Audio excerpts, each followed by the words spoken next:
Hi, everybody. Welcome. My name is Grace. I'm with the Central Connecticut DSA, and I'm really excited about the panelists that we have and the discussion that we're going to have. So how this is going to work is that we have three panelists. We have Kevin, Lala, and Raul, and we'll go in the order I just said. Each of them is going to present a little bit. They're each coming from a different context and are going to be covering specific topics that they'll present to everyone and break down. And then after that, we have some questions the org came up with as a group. So we're going to and kind of start a conversation. At any point, anybody watching, it says my internet connection is unstable, so hopefully you can all still hear me. At any point, anyone watching, feel free to submit questions via the Q&A feature. And then once we've kind of discussed some of the questions that the organizers came up with, I will start pulling questions from people who are from you guys. And then if anybody wants to introduce themselves in the chat, if you want to say name, like pronouns, where you're coming from, what, things you're interested in hearing about today, feel free. And yeah, but for questions, please put them in the Q&A because it'll get a little bit difficult to parse through the chat. So I don't want to take too much time talking. So I think if we're all good, I'm going to pass over to Kevin so he can introduce himself and talk a little bit about the material he's bringing for us. Hello, everyone. Good evening. My name is Kevin Menescardi. I'm from New Haven, originally from Argentina. I'm part of the Central Connecticut DSA Steering Committee. I am a professor of Spanish at Southern Connecticut State University. And tonight I'm going to be talking about Venezuela a little bit. And I kind of divided this presentation into two parts. One is a little bit of background to kind of give you a context as to why Venezuela went into the socialist route that it went. And then I'm going to talk a little bit about what the socialist experiment in Venezuela is, and talk about three different elements of it. Okay. I'm leaving a lot of information out. This whole conversation about Venezuela is very complex. It has a lot of parts. There's a lot of things that we could talk about. But what I'm giving to you guys is actually quite simplified. And if you are interested in reading or watching or listening more about Venezuela, I have an enormous list of sources you guys can obtain from me. You guys can email me, or if you're in our Slack, I can give you guys the sources on Slack. Okay. So to begin with, I'm going to take you guys back to 40 years ago. Okay. So 30 third world countries had a debt crisis in the 80s and 90s, which impeded their access to credit markets in the future if they did not service those debts. The solution suggested but forced upon them by the International Monetary Fund and the World Bank was the implementation of neoliberalism as a condition for receiving a liquid capital, right, money, in order to be able to continue conducting their commerce. The neoliberal policies were the following: spending cuts on public subsidies and social welfare programs, privatization of public assets and companies, including things like water in Bolivia, and the repression of workers and their rights in favor of managerial and owning class, and the owning class, which what we call the capitalist class. These sets of policies were called structural adjustment programs. So if you're interested in learning about those, the implementation of neoliberal policies in Latin America or Africa or Asia, you can Google structural adjustment programs, SAPs. In Venezuela, these policies caused the prices of everything to increase, making common goods such as food to be beyond the reach of many whom the day before, literally before, could have afforded them. The people who were drastically affected were poor, women, Black, brown, and indigenous people. In the capital, Caracas, they came down from their hilltop poor neighborhoods into the valley to take by force food from the stores and loot, okay, as a response to them being unable to afford food. Bien. There were so many people that the police could not stop them, only managed the looting by keeping people from fighting each other. The army had to be called in, and they sent 4,000 soldiers In order to deter the looting, they try firing up in the air to kind of scare the looters from, scare them away, trying to stop them. But that did not work. So what they did was to literally shoot them. They began to shoot people indiscriminately. The official death toll is 276, although many who were present, along with independent surveys, reached the several thousands. This is what is referred to as the Caracazo, which is an homage to the Bogotazo, which was a series of violent riots in Bogota, I believe in 1949, after the Colombian president, who was a leftist, was assassinated. Hugo Chavez, within this historical material context, sees himself connected to the movement of people who responded to this violence by beginning to become organized. In 1992, as a mid-level officer in the military, he executes a coup, but fails in his objectives, primarily in seizing the president. He goes on television to report to the people in his military uniform that he was unable to remove from power the president to take the reins of power. He's jailed for 2 years, but the people who saw him on television and that he inspired are behind him, and finally, with enough pressure, they release him. Chavez decides to campaign for the presidency in 1998 and promote the writing of a new constitution if he wins, and to implement serious changes to what people were asking for after their experiences with neoliberalism and the ensuing violence in reaction to the protest. Right? So after the Caracazo, after the implementation of the neoliberal policies, people begin to suffer. There's a poverty rate of like between 40 and 50%. There's an enormous unemployment rate. People were going hungry. People, especially women, are going to the informal sector. They have no protections. They're in a very, very, very precarious situation. And those sectors of society, women, Black, brown people, indigenous people begin to organize. All right, and that culminates in the 1998 election of Hugo Chavez. So Hugo Chavez many times takes the center stage, but we should also be focusing our attention to the people, the movement that actually drove him into power as well. And with the 1999 writing of the Constitution, they implement three basic elements that I identify as the socialist experiment. So they don't have socialism, in my opinion, but they do have a beginning of transition out of capitalism and into socialism. The three elements that I singled out were the remuneration of the work of women's work in the home, especially with social reproduction, the literal reproduction of labor that capital relies upon, land reform, and direct democracy, which I subdivided into two specific categories: the communal councils, which would replace what we would call the town hall or the city hall, and the co-ops, which introduces direct democracy in the workplace. So the first is women are to be remunerated for their work on social reproduction and as being housewives. So this is institutionalized in the Constitution through Article 88, which states, the state guarantees the equality and equitable treatment of men and women in the exercise of the right to work. The state recognizes work at home as an economic activity that creates added value and produces social welfare and wealth. Housewives are entitled to Social Security in accordance to law.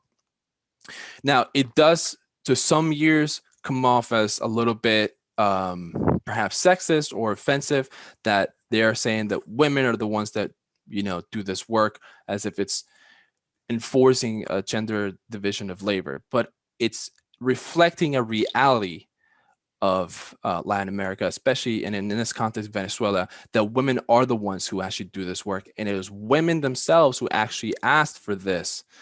They developed connections, as many movements in Latin America have done. They've developed connections with international movements, and one of them was the Global Women's Strike back in the day. And they asked for this to be put in there. It's not that the Chavista bureaucrats were, deciding for them, by themselves what to do, how to help them. No, they asked for this, right? And I'm taking a quote here from a letter written by the Global Women's Strike. They said that for many years, some of us women have been urging that all women are housewives because we are all expected to do housework, caring work. Those of us who go out to a second or third job also have to breastfeed and raise our children, care for those who are sick, older, or disabled, even when we are disabled ourselves. Grow, prepare, and cook the food that feeds families and continents. 80% of food consumed in Africa and the Caribbean and 60% in Africa is grown by women. And in Latin America, single mothers work 14 to 18-hour days to provide 100% of financial support and care for their families. Okay, so that's one of the aspects which I recognize as part of the socialist experiment. And that harkens back to stuff that Marx had said, especially Engels on the family and women. And you can find a lot of Marxists, especially Marxist feminists, talking about.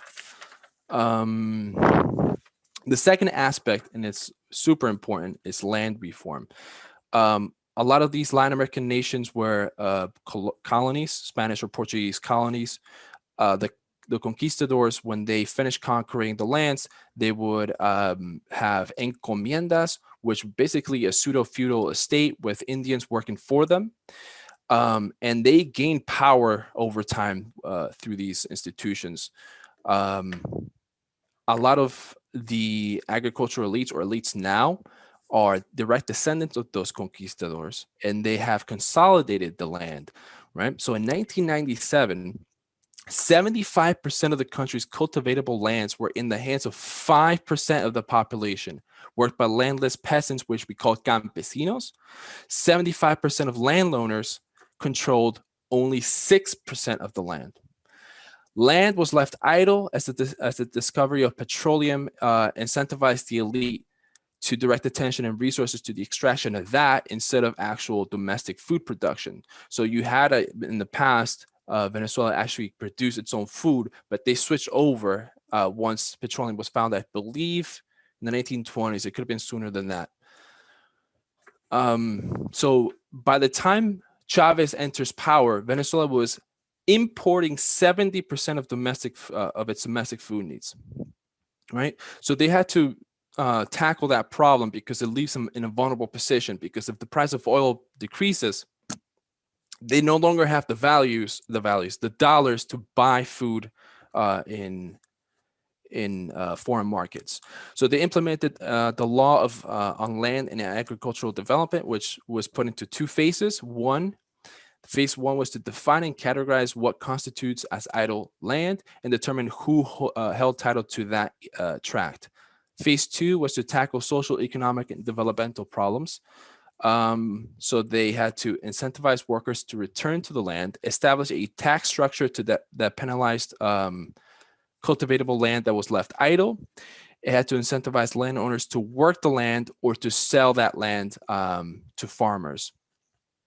It transferred federally owned lands to qualified farmers and exercised the government's right to eminent domain. Landowners were compensated for land that they had taken from them at market value, right? In 2009, which is the most recent figure I could find, 2.7 million hectares or 6.6 million acres of land was returned to small farmers. About 1/3 of the latifundio land was recovered, benefiting 180,000 families. The latifundio is the huge plot of land that was owned by a patron, the landowner, and historically indigenous and African people would work that land. The large landowners were not happy about this, and they've actually hired death squads to murder campesinos. So they've killed several hundred campesinos in retaliation for this, and a lot of them escape justice because they control the justice system in rural areas.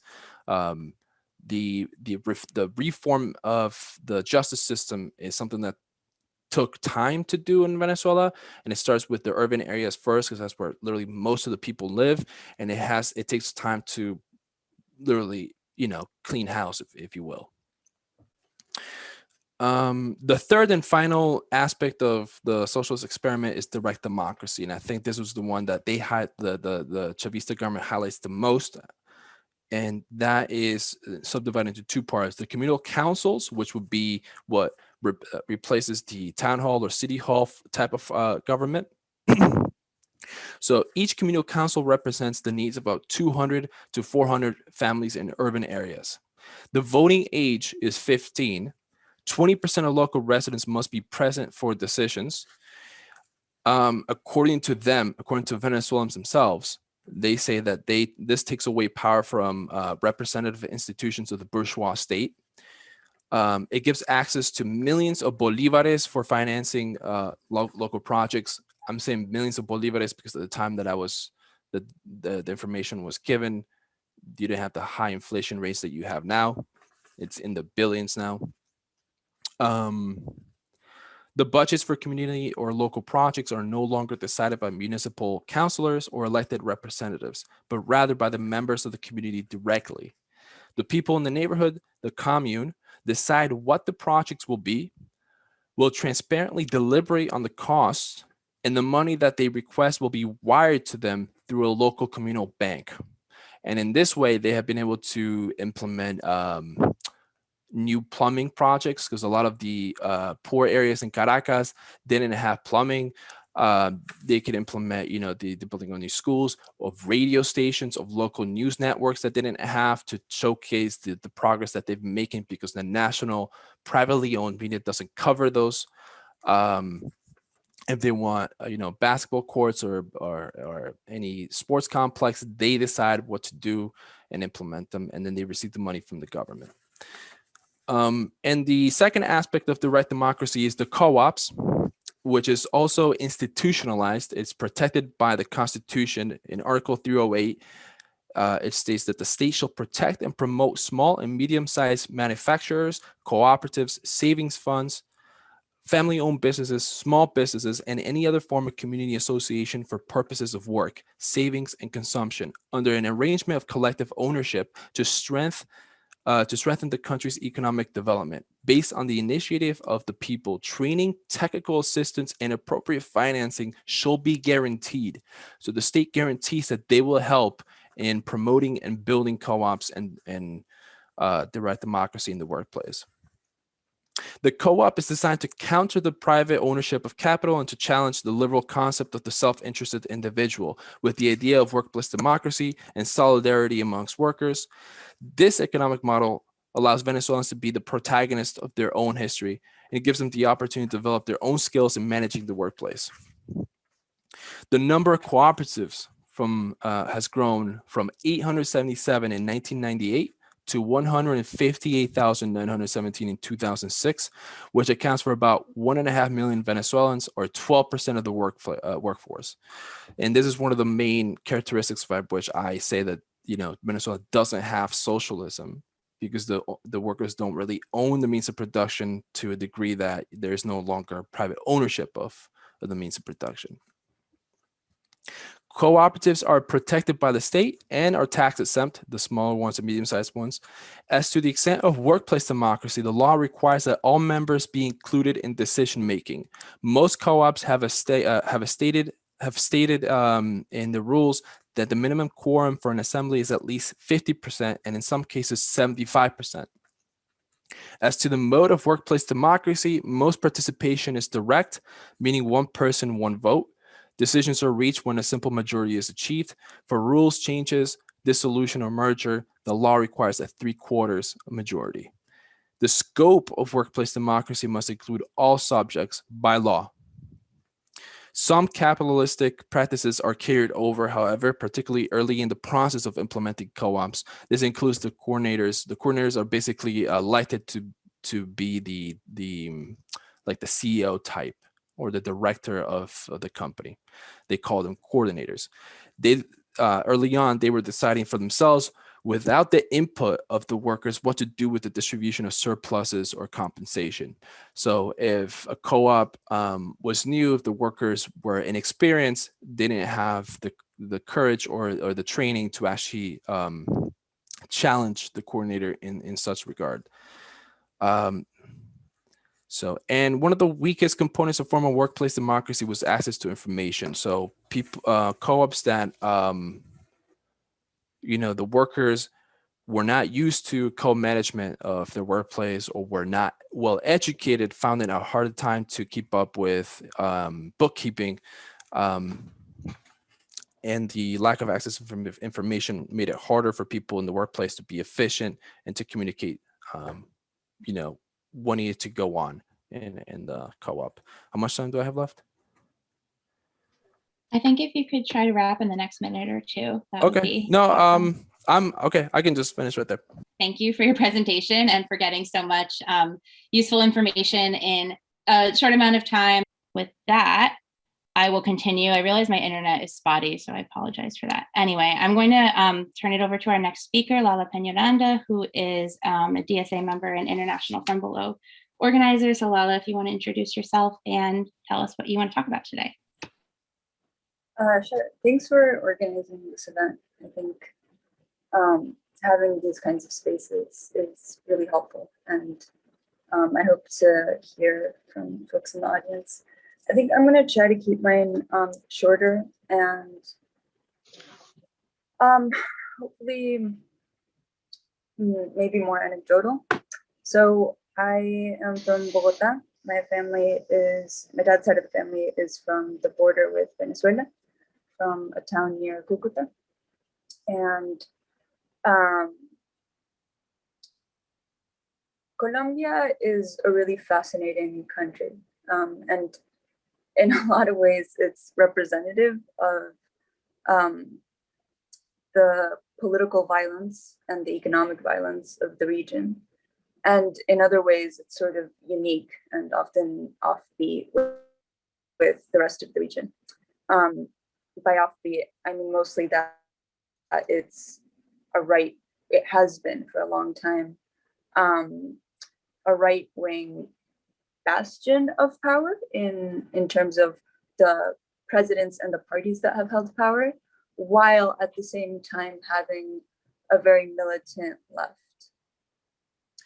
A left that has, as folks know, been violently repressed sort of decade after decade. And so I guess I'm going to get into some of that history. So as my co-panelists mentioned, 1948 was a bit of a turning point for Colombia, partly because of the death of a sort of social democratic center-left leader that broke with the bipartisan violence that had been plaguing the country sort of since its founding between the Liberal Party and the Conservative Party, but also because it sparked an uprising that that Colombia really hasn't sort of looked back. It hasn't looked back since. So that was April 9th, 1948, and April 9th is remembered as sort of the day that victims of political violence are commemorated in Colombia. In between 1953, 1957, there was a period of a military rule that broke with, it wasn't a dictatorship, but it was Rojas Pinilla, who wasn't democratically elected when he arrived to power, but was sympathized from a lot of the left forces because he broke with what was seen as sort of bouncing a ball between two parties, conservatives and liberals, like who dined together, but on the streets had sort of essentially what was a war. Between 1958 and 1974, those same powers, the Conservative and the Liberal Party, agreed to disagree, essentially. So they agreed that there had to be an end to the Rojas Pinilla rule, and that they would, rather than figuratively pass the ball from one to the other. They would literally sign onto paper, I will rule for 4 years, you will rule for 4 years, I will rule for 4 years, you will rule for 4 years. Meanwhile, guerrilla groups across the country started to form. And it really, in the 1970s, throughout the 70s, that's when I think we saw part of the peak of the trade union movement, and sort of the strengthening of some of the guerrilla groups. FARC, ELN, PL, these are sort of the most famous guerrilla groups, but Quintename, M19, but Colombia has had many, many, many more, dozens. In the department, one of the departments where I lived in Cauca alone, there were 19 guerrilla groups present. And there's been a sort of long history. I want to go over the history just very briefly. I'm skipping a ton of important things, but I want to get into the sort of the contemporary, where the Colombian left is at, because I think that's potentially what's most useful for comments. So Colombia has had lots of attempts at peace negotiations since the founding of some of these large guerrilla groups. And of course, guerrilla groups haven't been the only armed actors. There's also been the state as an armed actor, the military, the police, the death squads.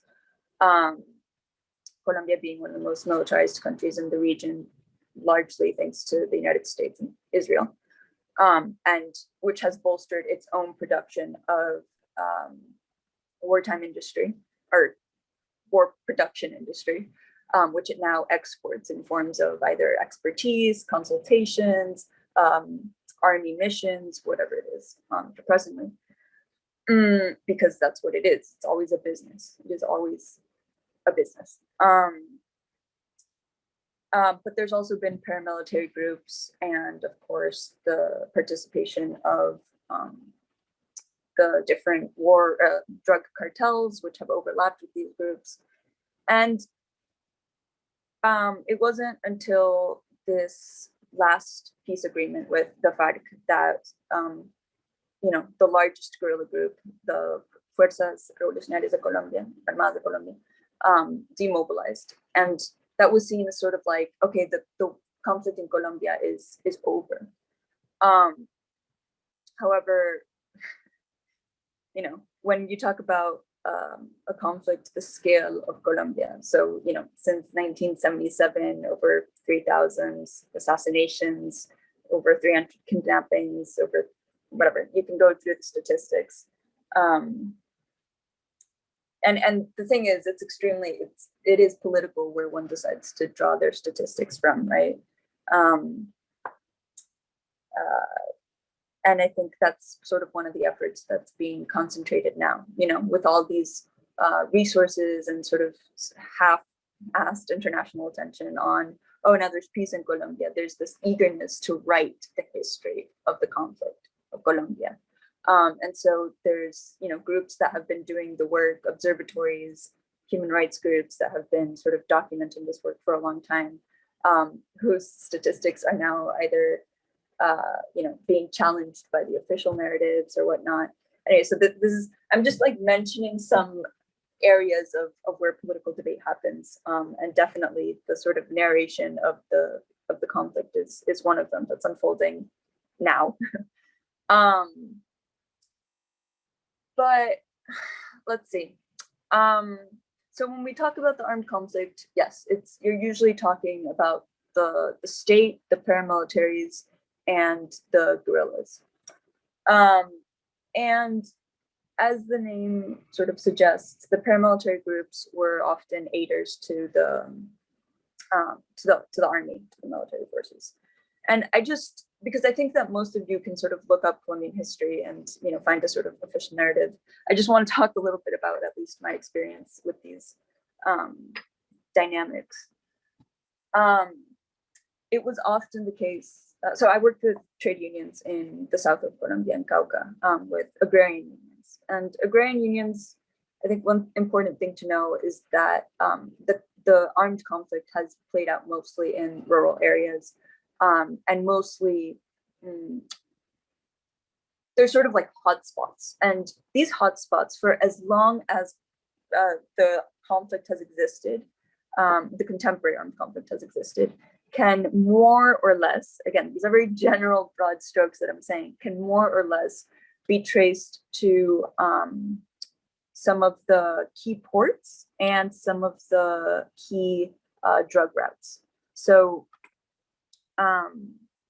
this is like, it's a changing dynamic. The drug routes have to be sort of in a constant flux, more or less, but they are routes that are surprisingly established and for what one might think, and pretty often contested.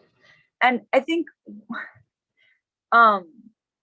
before I get into talking about the agrarian unions and my experience there, I think one thing that's really important to know about Colombian history is that, and this is not often sort of, I think, emphasized in texts as much as I would like.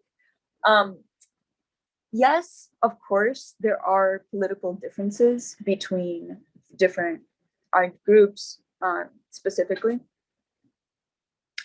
but the reason for the armed conflict is fundamentally inequality, right? It's economic violence.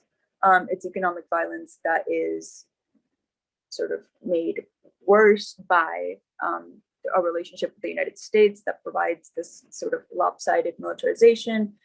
It's made worse by free trade agreements. It's made worse by a really bloodthirsty elite that is that concentrates its top 0.01%, according to an Oxfam report recently, concentrates 70% of the arable land.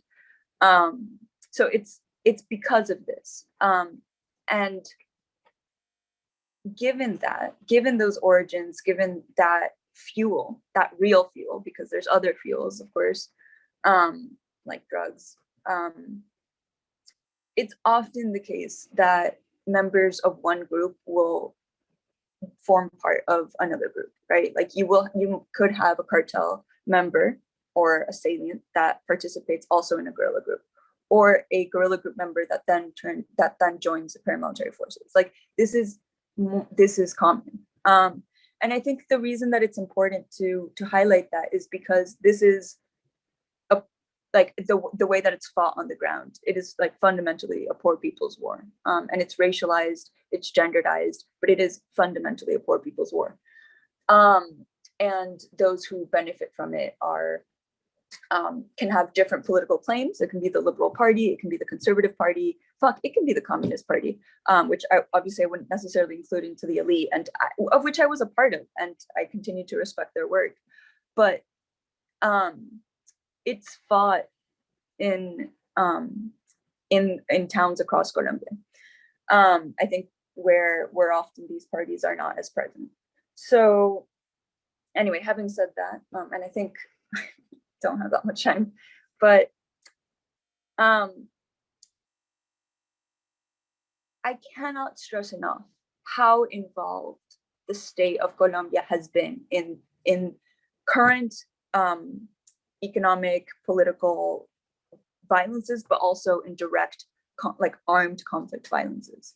I remember, when we were organizing one of these national strikes, I was back then with Marcha Patriótica, which was the largest agrarian union, agrarian movement at the time. It was a national movement. I remember, the state would come in helicopters, in tanks, in infiltrated soldiers and policemen into the sort of, like points, puntos de concentración, wherever, where striking farmers would meet and establish themselves for sometimes months at a time, and blocking the Pan American, right? So that's sort of like what happens in Colombia when there's a national strike, and the regions are involved. Oftentimes, the first thing that's taken is the Pan American. So the Pan American being, of course, the highway that stretches from Patagonia to Alaska with just one break, in fact, in Colombia, between Panama, whatever. The point being that they would drop these pamphlets, right, saying like, we know that this is infiltrated by the guerrilla groups. We know that this point of protest of farmers is infiltrated. We know that you're armed. It's time to get out. This is your warning.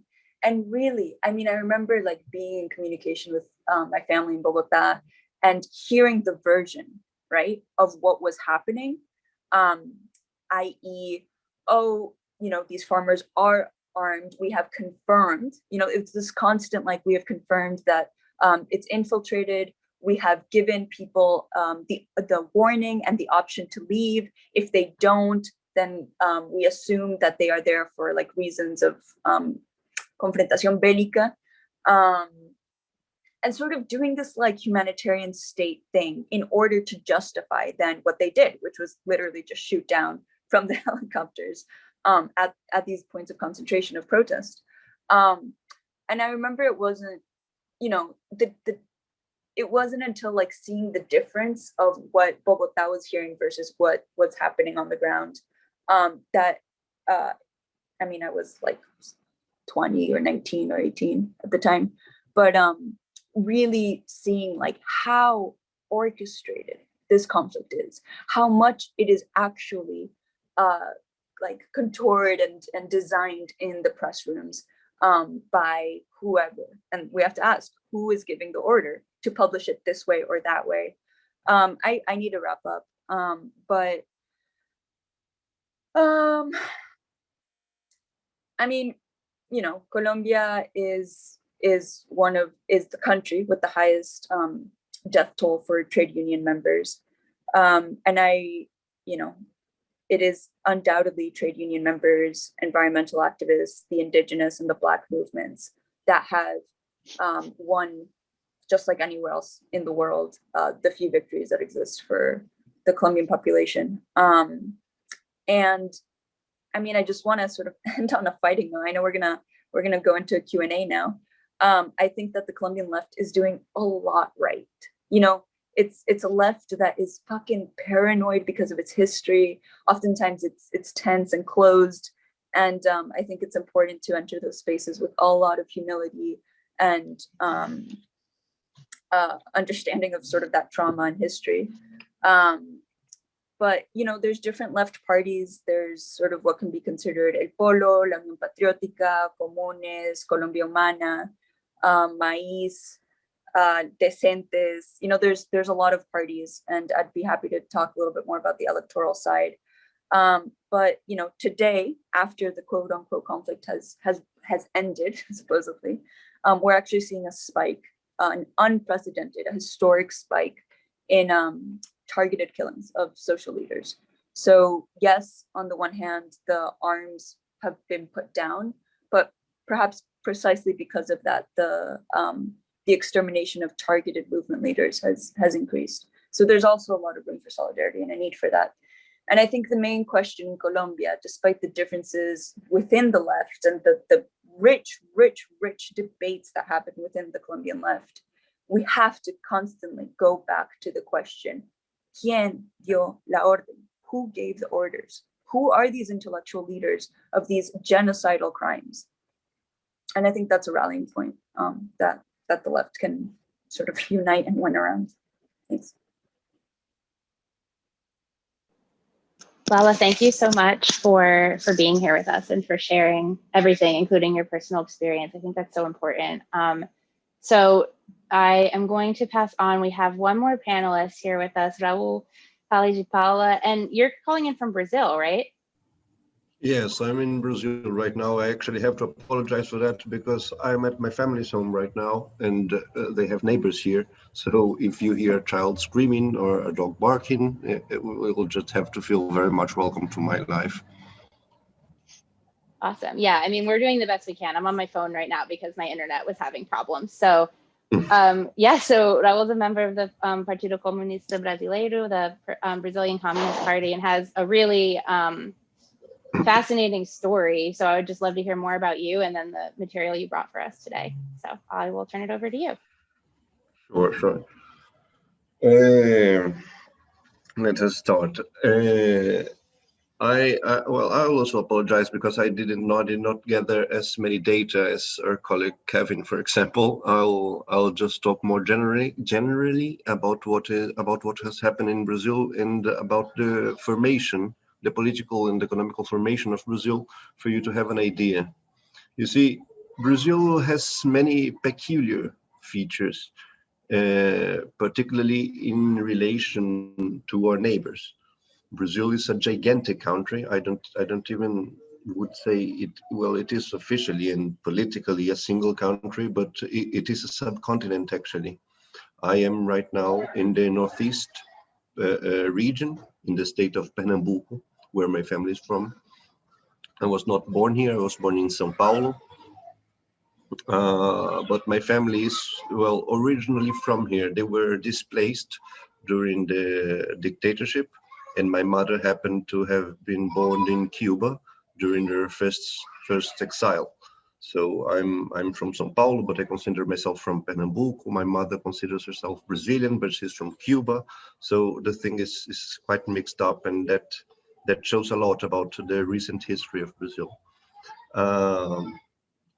Being as big as this country is, especially if you consider other South American countries, you have to look more or less for a reason for that, and for that we have to look at the most ancient history we have here. Unlike every other country in South America, we were colonized by the Portuguese, and our independence came in a very, very particular process. You see, Brazil is the most recent republic in South America.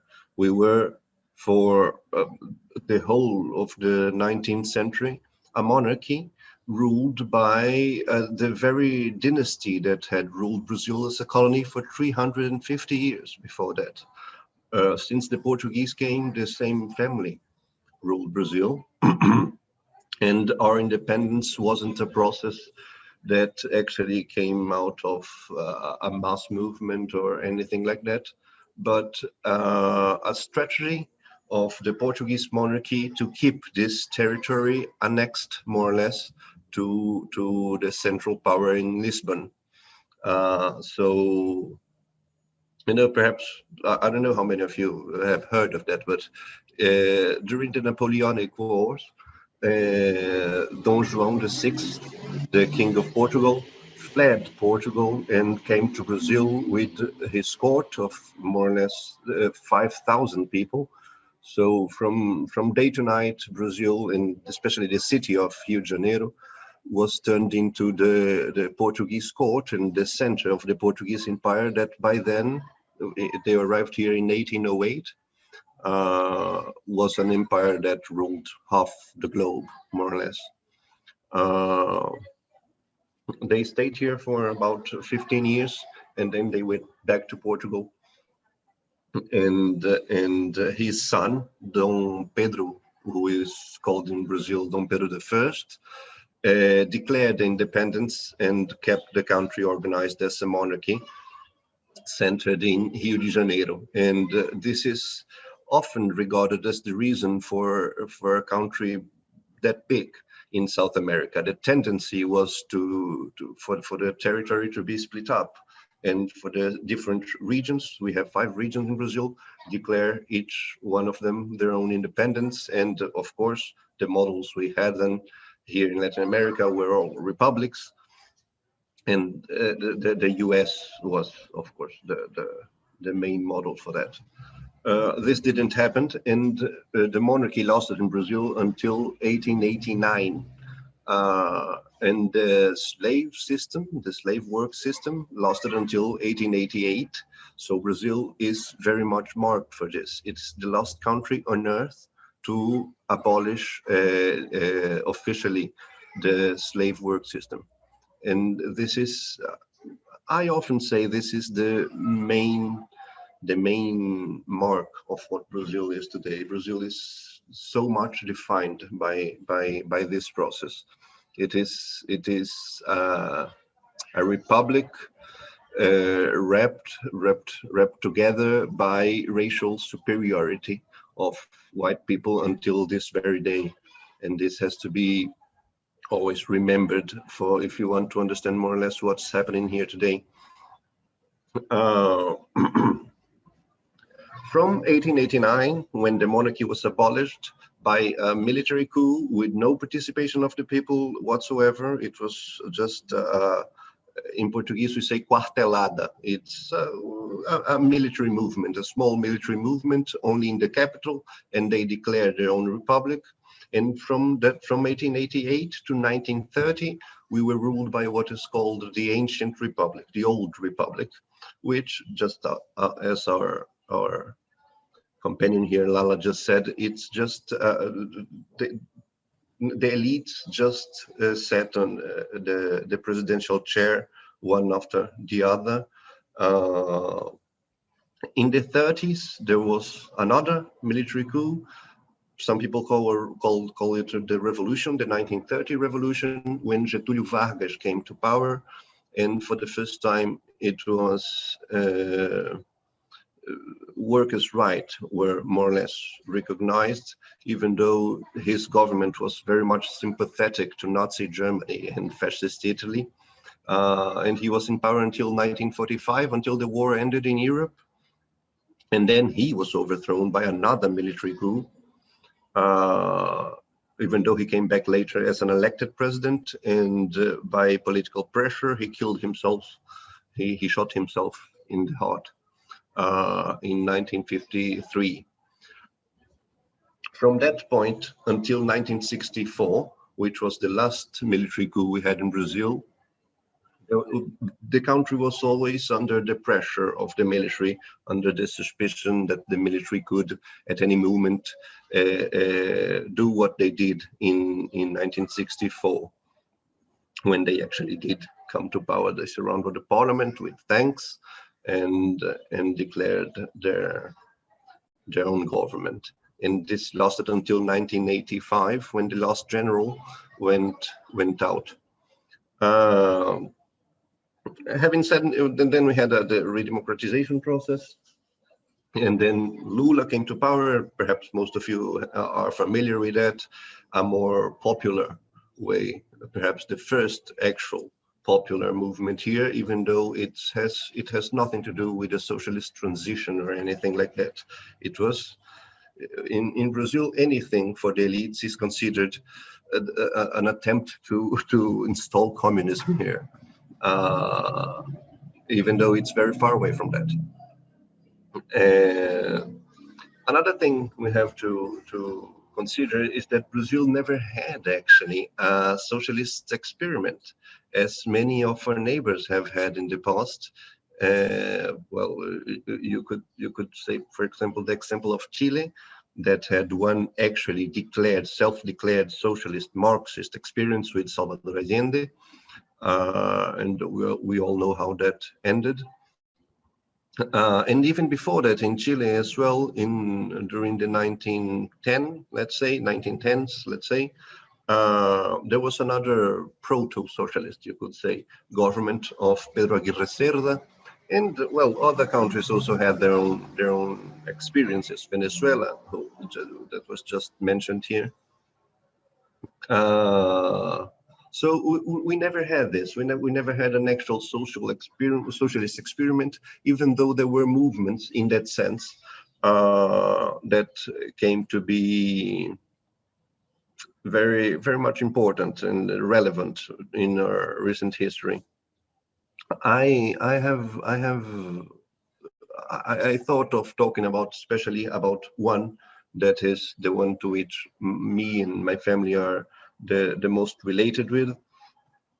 During the 50s, before the 1964 coup,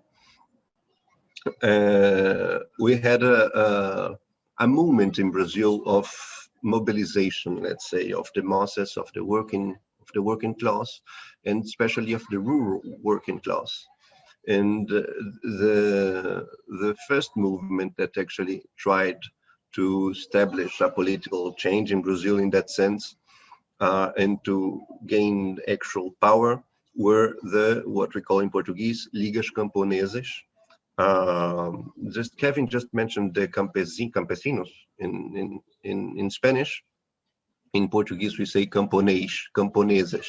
The Ligas Camponesas were let's say, rural trade unions of that time, ligas or leagues, leagues among different regions among different unities of production in Brazil, because this is another very particular feature of us.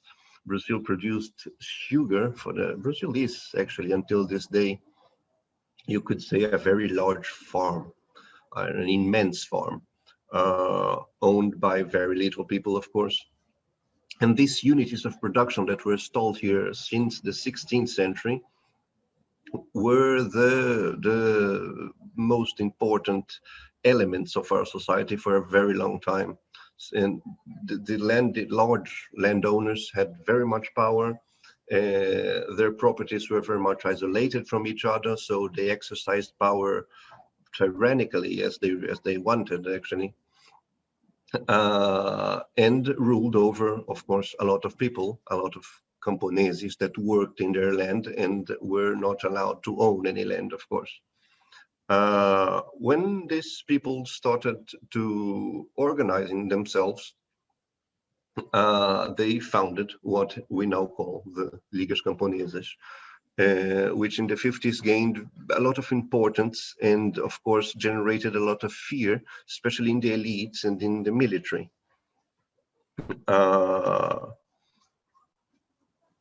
Someone said something here. When they started organizing, it was a difficult movement. The military started to mobilize themselves as well. And in 1964, they finally gave the coup, and that attempt of socializing power and socializing the economy of the country was erased.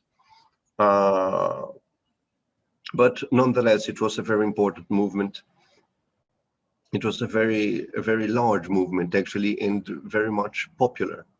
Of course, you see,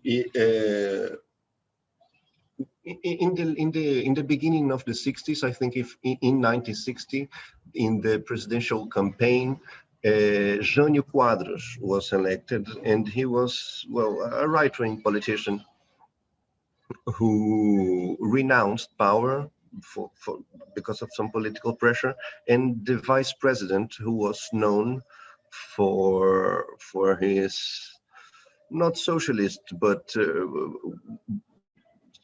working class sympathetic political views, was almost blocked from actually coming to presidency. But then he could assume the presidency. And he was the one that was overthrown by the military in 1964.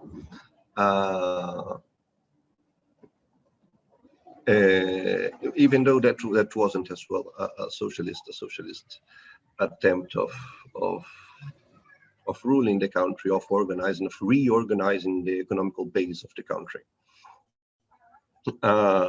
About the Ligas Camponesas, especially, I think perhaps I could recommend to you a very short documentary that is available on YouTube. I'll type it in here for you to look. I recommend it very much. It's very interesting, and it shows a lot of what happened here during that time and what could be considered the only actual movement that had a plan of installing a socialist economic base in Brazil. It's called Brazil, the Troubled Land.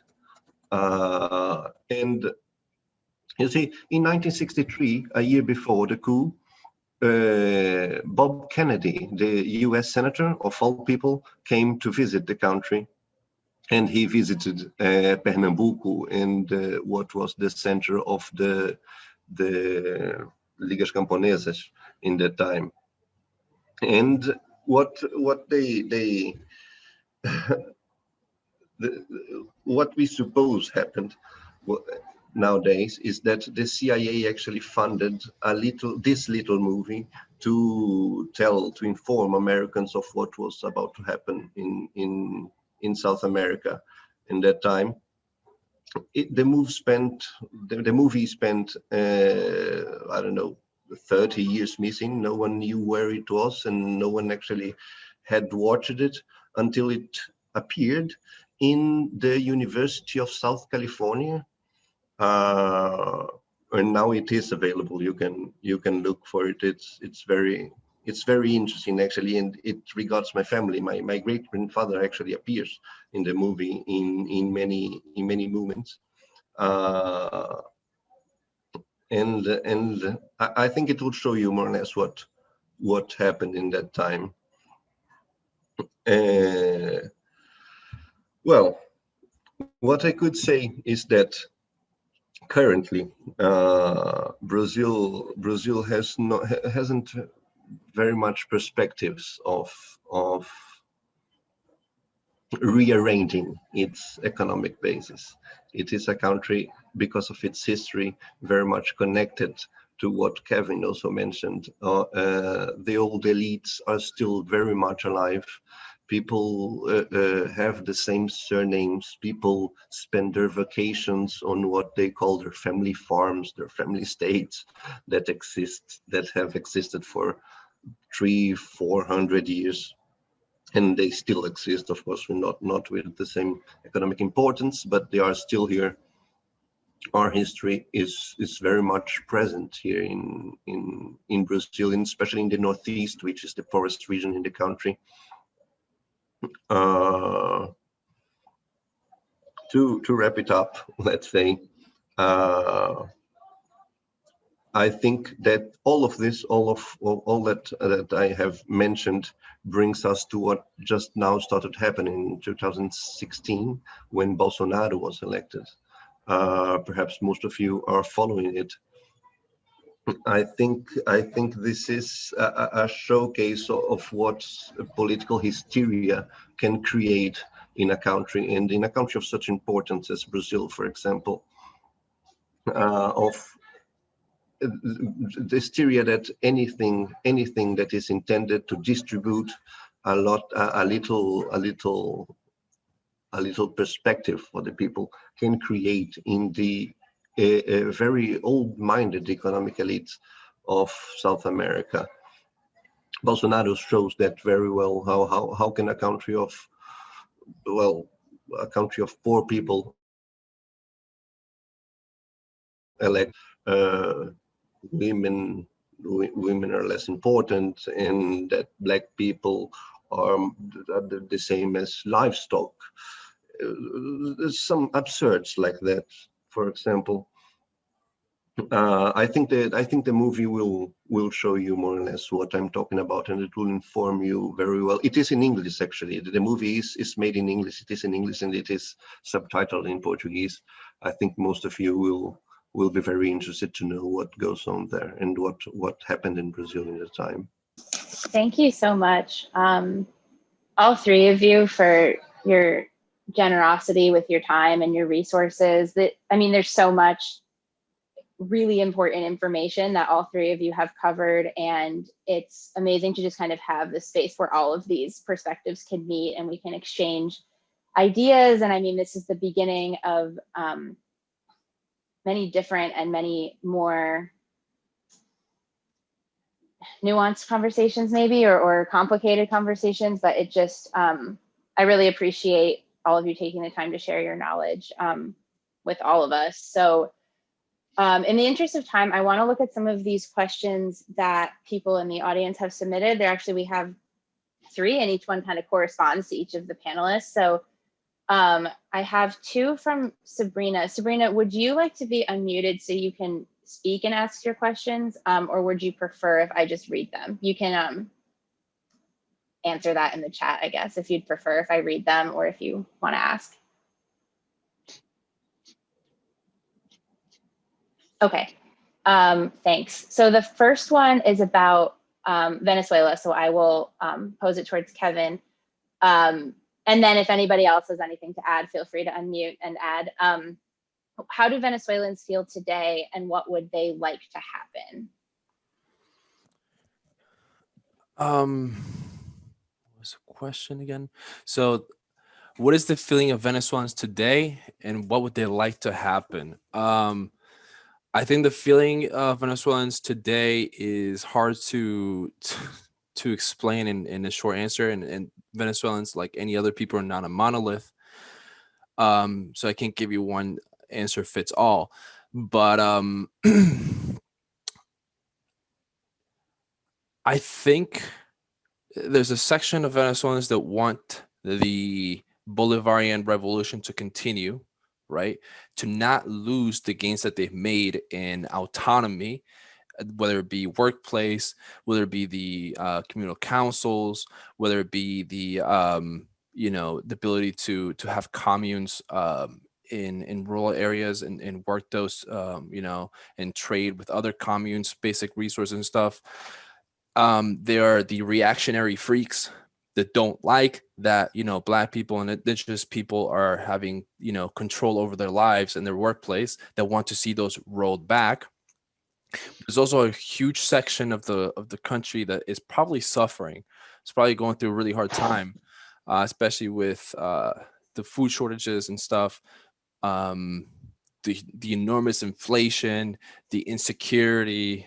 I think those are pretty straightforward. But those are caused by the food shortages, for example, are caused by hoarding from distributors. So one of the failures, not the failures, but one of the things that the revolution couldn't tackle in time is to take away the control and power of the private sector, of having control of the distribution system for the foods that that the government subsidized, right? So the government is subsidizing all these distributors to give poor people food at lower cost, and these motherfuckers are hoarding that food and keeping the money that the government gave them, right? Which, of course, if you're taking away goods, then you have less goods, you have an inflation of prices, which causes part of the inflation in the country. So it's really hard to tell you, what they all feel. I have to go segment by segment.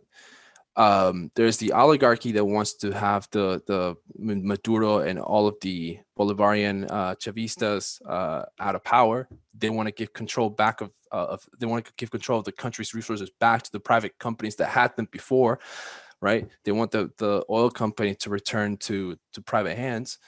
So you got to go section by section, and then there are there are sections of the left, on the ground that could probably, have their problems with the government itself being, at this point, perhaps bureaucratic and conservative compared to them. So I don't know, I don't want to take too much time. Sorry. No, I really appreciate that answer and how you broke it down, because obviously nobody's a monolith. And I think that's something myself, as someone who didn't know much about the situation going in, hearing just the different perspectives, depending on people's class status and political beliefs, is really important. Do either of the other panelists want to add anything to that? I don't know if you have thoughts or experiences that might be relevant.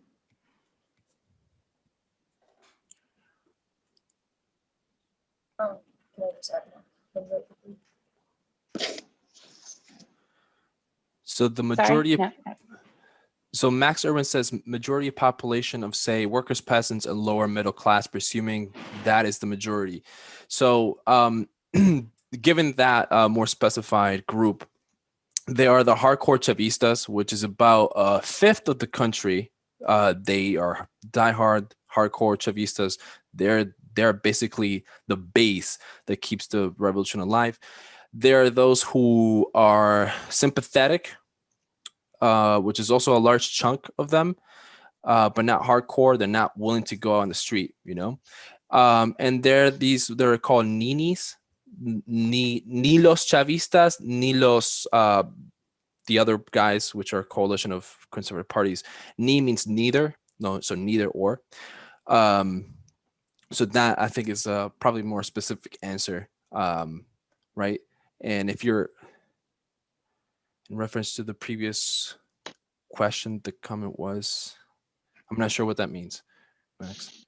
I think just clarifying that comment was in relation to the the question that you had just answered. Oh, okay. That's what I'm interpreting it. Sorry, Lala, did you have something?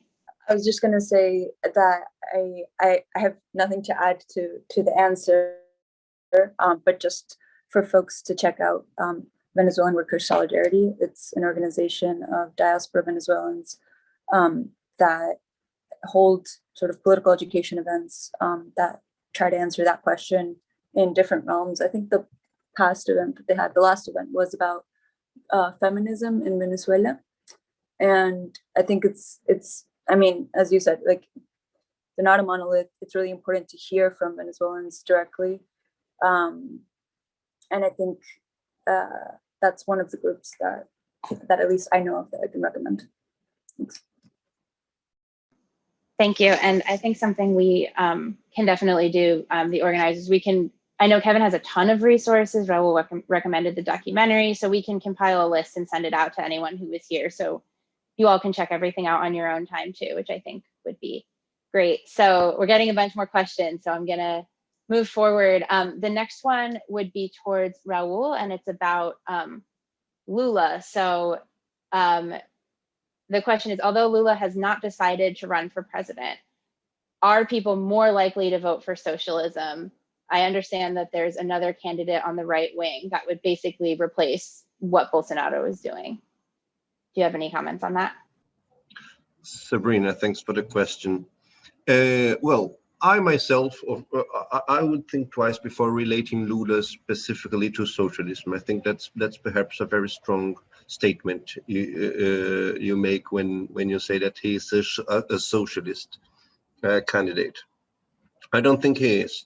Of course, I'm very sympathetic to him, very much. I voted for him. My family voted for him. And I will vote again when he is candidate. I think he will be candidate, and that's a part of your question as well. I think he will run once again, and I will vote for him, and I will try to make as many people as possible vote for him as well. There are measures of his government that we can't ignore. Their importance, like the racial reparations, historical reparations we make here. I've mentioned that actually we can't consider anything in Brazil without considering that until 130 years ago, we still had slaves. We still had people that were enslaved and forced to work, and their sons were born as slaves. And that marks any country, and that marks generations to come. And this is still the main feature of Brazil. You talk about another candidate. I believe you're talking about the traditional right wing, because Bolsonaro has nothing to do with the traditional right wing in Brazil. He's an alien to everyone. He's an alien to this country. He's an alien to his enemies, and he's an alien to the right wing sections of this country. No one was expecting him to win or to run for the presidency. And the other part is that it's hard to say something like, will people vote for socialism? Because that implies that people actually know the difference between socialism and neoliberalism and other things. And Brazil, as you can see, more or less, as you know, perhaps, is a country where most people are left in the most absolute ignorance. So most people don't vote for political agendas. They vote emotionally. Yes, many people here say that the vote in Brazil is very much emotional. It depends very much on the campaign. It depends on the movement, and it depends, of course, on what the media says. And in Brazil, the media, when I say the media, I'm talking about a single family and a single company who has the monopoly of the mass media in Brazil, which is the Globo. It's the name of the company. And just to talk about Lula once again, I can certainly tell you that the financial system, the bankers, the company owners, they never made as much money in this country as during the government of Lula. the bourgeoisie has never been so profitable, let's say, for themselves as during the governments of the Workers' Party. And there are many explanations for that, of course. But mostly what I can say about Lula himself is that he's not a socialist. He's a well-intended person who knows the difficulties of this country, who comes from very low class, and who tries to repair very, very, even aesthetically sometimes, what is wrong in this country. And he doesn't tackle the base of the problem. He never tried to, he never will, actually. He never supports this kind of discourse. So when talking about Lula, even though we have a sympathy for him, even though I have a sympathy for him, and everyone who is left-winged has a sympathy for him, he's not a socialist, not at all. Thank you, Raul. I just, in interest of time, I'm just going to read the questions going forward, I think. And I also want to say, if people just have comments or thoughts, you can feel free to leave them in the chat for panelists and attendees. So that way we can kind of see what people are thinking. But if it's not necessarily a question, you can feel free to do that. So the next question would be, I'm going to pose towards Lala. It's if you could talk more about trade unions in Colombia and Latin America, and are there any lessons that we can learn from them? And Lala, maybe add to that, there's another question that asks about the huge protests in 2019 that continued into 2020. You know, what were the demands, and where is this movement at? Maybe you can put both of those together. Yeah, can you hear me? Yes. Okay, cool. So I guess something I forgot to mention at the beginning is that my work is as the Latin America coordinator for a trade union project that works with trade unions to develop their energy transition programs. So I think at least part of the experience with Colombia is working with the energy sector unions, especially, I guess, USO, the oil and natural gas, the Central, la CUT, the Venezuela, agrarian workers. These are sort of the main ones. Central Ecol, the electricity workers. FECODE is the largest within CUT, and that's the teachers union, which is it's recognized as one of the most militant unions. And Sintra Carbon, which is the co-workers, and they're on strike now, and Colombia is entering a national strike, which doesn't have a definitive end date, on the 28th of April. So that's upcoming. And this is part of a larger thing happening in the region. Chile is entering into a national strike also on the 30th of April. And again, this is sort of part of a larger regional moment that I think is retaking where 2018, 2020 left off, which was right at this, as whoever asked the question was referring to. Those years marked a sort of uptick in uprisings from Haiti to Chile to Ecuador, Colombia, Peru, etc. And of course, Brazil. So yeah, I mean, lessons to learn from the Colombian trade union movement. So like, as I was mentioning, it's a trade union movement with, I think, a lot of trauma. As I was saying, over 3,000 trade union leaders have been murdered since the 90s.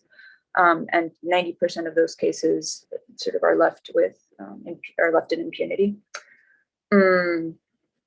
And there's sort of a lot of violence that isn't documented. I know that with the trade union leaders that I work with now, often they'll call and say, I'm going to miss a meeting because one of our comrades just survived an assassination attempt outside his house, outside her house, in the office. So this is definitely ongoing. So let's see, the trade union in Colombia is pretty fragmented. There's about 2,000 registered unions and sort of 3 large centers. So the one that I mentioned, the CUT, and then 2 more, the CTC and the CGT. But I think CUT is, by far the largest. It has nearly 750 affiliated unions, and it represents, I think now it's about 800,000 members.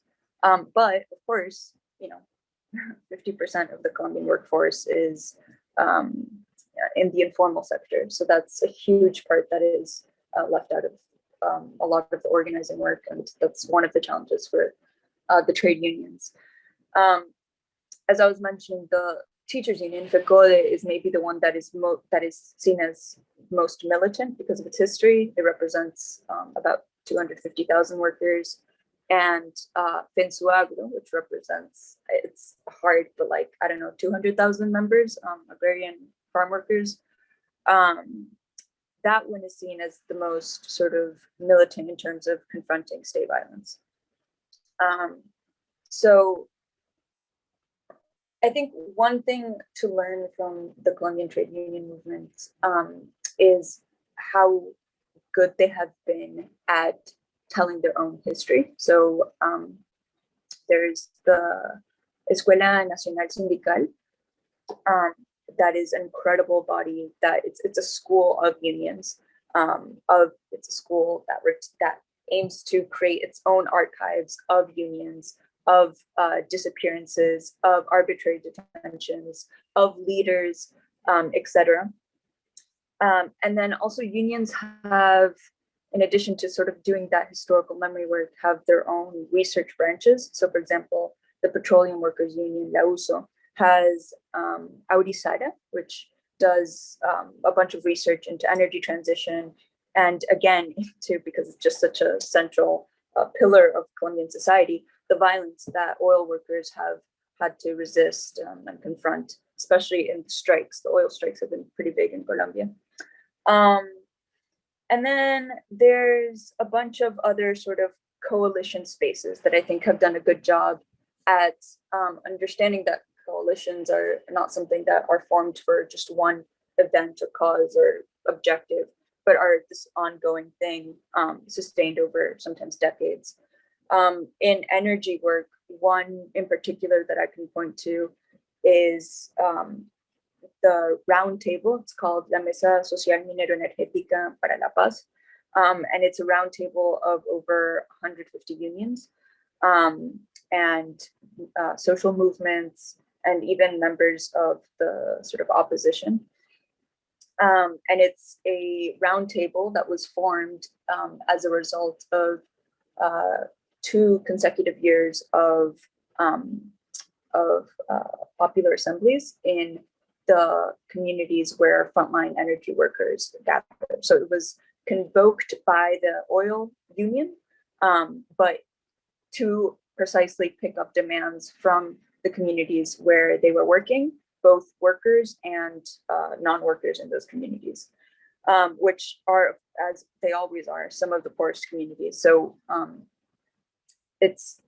think there's lots of echoes to the kind of femicide and gender-based violence that we see, for example, in the United States or in Canada, especially against Indigenous women, where you have these man camps in mining towns, in oil towns. And there's a bunch of militarization because of the security that often these foreign mining companies contract. And in the past, it's been, the banana massacre, the Coca-Cola massacre. It's all these corporations have always brought in their own militarization. They've always brought in their own official or extra official security that has resulted in killings of organized workers and community members, especially women. So that roundtable, La Mesa, as it's called, or La Mesa Minero Energética, is in direct opposition to the proposal to base Colombia's economic growth on mining, right? So on this like green energy transition that I think is going to be pretty massive in the region, in Chile, in Argentina, in Bolivia, in Peru, holy shit, Peru, etc. And I think, we're at a moment where these coalitions are sort of like, I think, a make or break. I'll just end on this point. even in a country as relatively quote unquote straightforward as Colombia, where like United States imperialism, where fuera Yankees, where Israeli involvement, where paramilitary violence is so prominent, where the war on drugs reaches absurd heights of fumigations, et cetera, et cetera, et cetera. Even in a country where the bad, quote unquote, the bad people are so clear cut, there is this rich debate within the left and these realignments that are always changing. And I think that is what is so fascinating about political education in our region, and something that I would love for DSA to continue to do, to really listen to workers, listen to communities organizing in the front lines, and participating in these debates that are so fast-paced and dynamic. And the reason I think those differences and those debates are so important is because when we create as a left a culture of diversity, that's when we can have these strong coalitions. That's when we can say, this is what we agree on. The rest we can continue to debate or whatever it is. But I think, these are going to be really important years for Latin America. There's going to be another commodity boom, like pretty much guaranteed in the mining sector. And a lot of our countries are in a hell of a lot of debt because of the coronavirus. And so that combination of commodity boom with debt crisis, I think can only be disastrous if we don't have governments in power and strong social movements with strong coalitions that are really, really, really ready to push back with international solidarity. Thank you, Lala. And I think following up on what you just brought up, I'm going to try to combine a few of the questions that are in the chat, particularly from Max and Eric. And I guess the question is this, right? Considering the role of US imperialism, but also Latin American elites.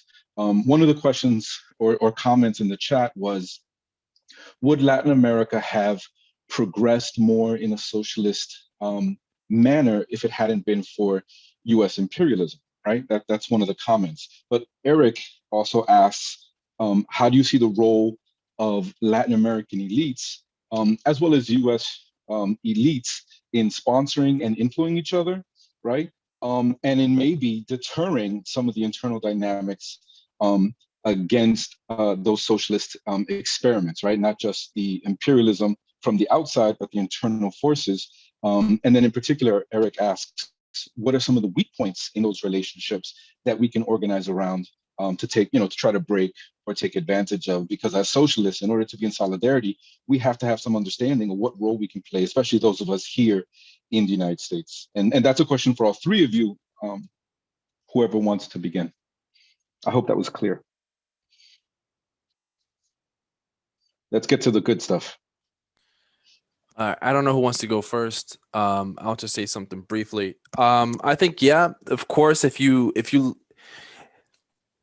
people elect a leader that's going to implement different policies because the system that they had created unbearable conditions that they asked for a change, right? And the policies that they implement involve the implementation of direct democracy or policies that alleviate poverty. Of course, if you leave them be over time, especially with direct democracy, they will gain practice and experience governing themselves, if you will, especially in the economic sphere, in the social sphere, etc. So yeah, I think if the United States would fuck off at least for a long time, the Latin America would be able to become more independent, right? More autonomous. And that is precisely what they tried to do between 2003 and 2010.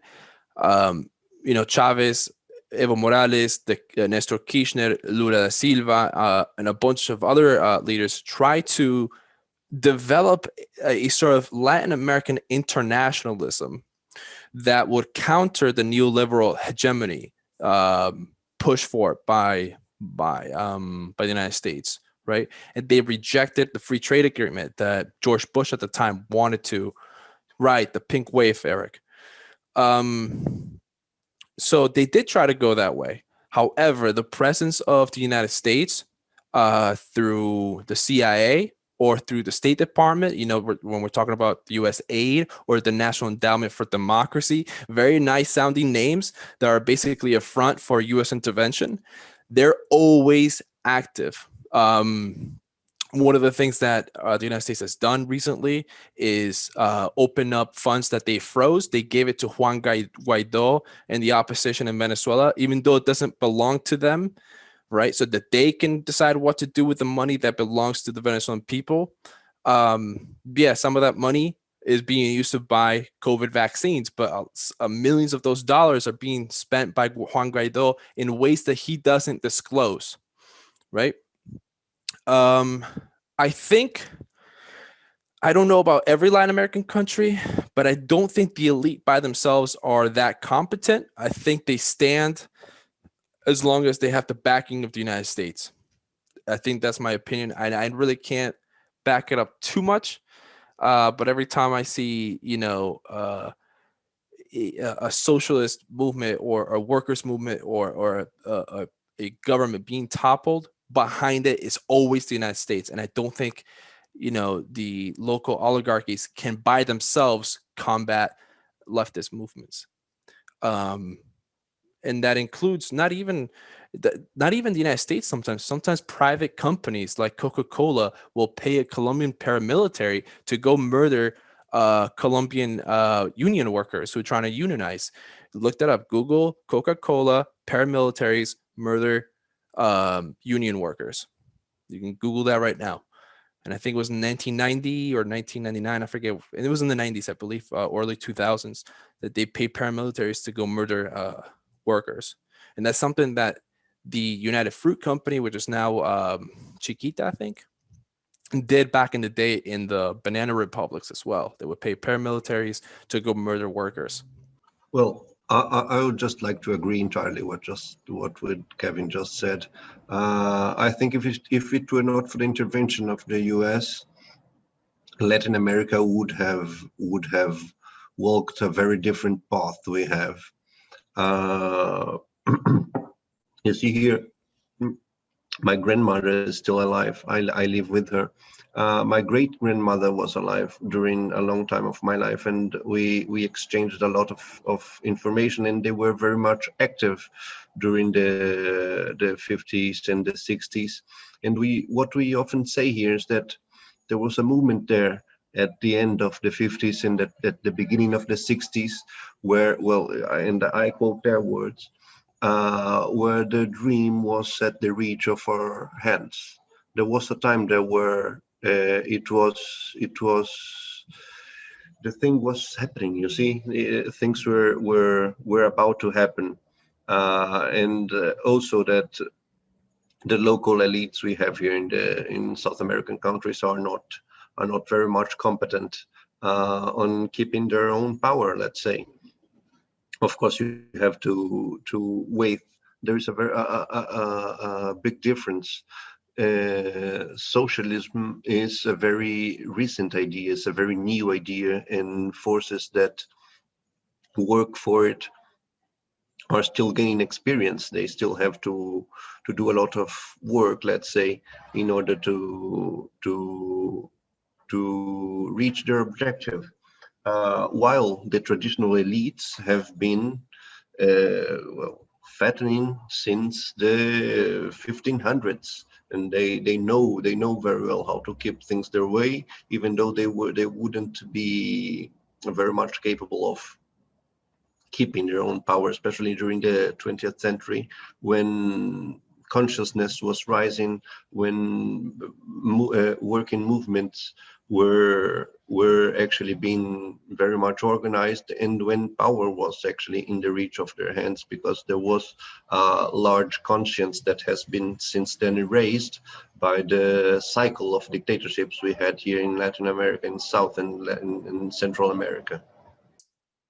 I agree, of course, that Latin America would be, we don't know what it would be without the United States interventions, extremely violent interventions. But I think that there's something dangerous when we put all our blame on the United States. which I don't think is what my co-panelists are saying. But I think, you know, speaking from the Colombian context, the elite of Colombia has been extremely bloodthirsty throughout its entire history. And when I emphasize the wealth of the debates within the left, it's at least partially to say, okay, there's a lot to look there. There's a lot to understand. If things seem simple, we're probably missing something important. But it's also because I think the left has different positions, some better than others. I think there's lessons to learn from given mistakes that the left has made in the past. And I think when, as socialists, we're trying to build a project, an anti-imperialist socialist project, it's important to have that sort of question of what can we learn from the experiences that we had in the past, and how can we be better? What did we do well? What didn't we do well? And I think there's like a sort of, I don't know if it's a lineal spectrum, but there's sort of different factors to take into consideration. Some are unforgivable, right? The state violence in Venezuela, I would say, is unforgivable. There's mistakes that have been made that are sort of, you know, for example, like in Colombia, los falsos positivos, the assassination of 6,400 civilians dressed up as guerrilla fighters. These kinds of, the scale of violence is unforgivable. So that's sort of on the one hand. On the other hand, there's these principles that we have as socialists, for example, for independent, class, anti-capitalist trade union power. And so when we have governments that are repressing trade union demands for, and I'm thinking of Colombia, but also this can be applied to other places in the region, for living standards, for decent wages, for trade union independence, for the ability to exercise collective bargaining, etc. I think those are principles that we should stand by. And again, as in Colombia, there are some contexts where that's extremely difficult and nothing can be analyzed outside of the pressures of imperialism and the global market. But I think sort of our alliance with those principles, another one would be feminist principles. So, for example, when Correa says that, you know, we can't have abortion because that's a hedonistic thing that women want to do and whatever, like to just like extremely misogynistic remarks. I think, you know, I'll just speak for myself, that goes against my principles as a feminist socialist. And so there's these sort of positions that we take that align themselves with principles. And then there's simply experiences to learn from. So I think that the debates that have happened within the sort of resource nationalism, anti-extractivist, sort of whatever realm of politics that is, I think are extremely interesting. I haven't taken a position on them because they vary so much, sort of just like from region to region within countries. But I think that there's that our analysis should include sort of also economic decisions. So when there was an emphasis on deepening the extractive model, rather than what were the alternatives, like these types of questions, I don't have answers to, but I find extremely interesting. So yes, Latin America would be better without the United States' violence and intervention and propping up of our elites, yes. But I think it would also be sort of, I just think that internationalism should also include these the solidarity with movements and trade unions that are fighting for the principles that we fight for wherever we are in the world.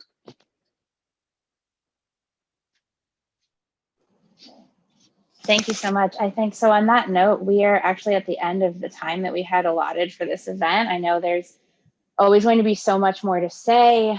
And I really want to thank everyone in the audience for the great questions, because we had some that were like pre-typed just in case, but we had some really great ones and some really great discussion. Thank you again so much to the panelists for being here. Your perspectives are invaluable. And I think I can speak on behalf of everyone that I learned a ton tonight. And I also wanted to let everyone know that we can send out, so like the recording and then any of the, people mentioned a few resources. Kevin has a ton of resources, so we can actually blast that out to anybody who registered for the event. So everyone should be able to have those resources. Other than that, yeah, I think we are going to close it here. Thank you all again so much for being here and for being part of this discussion.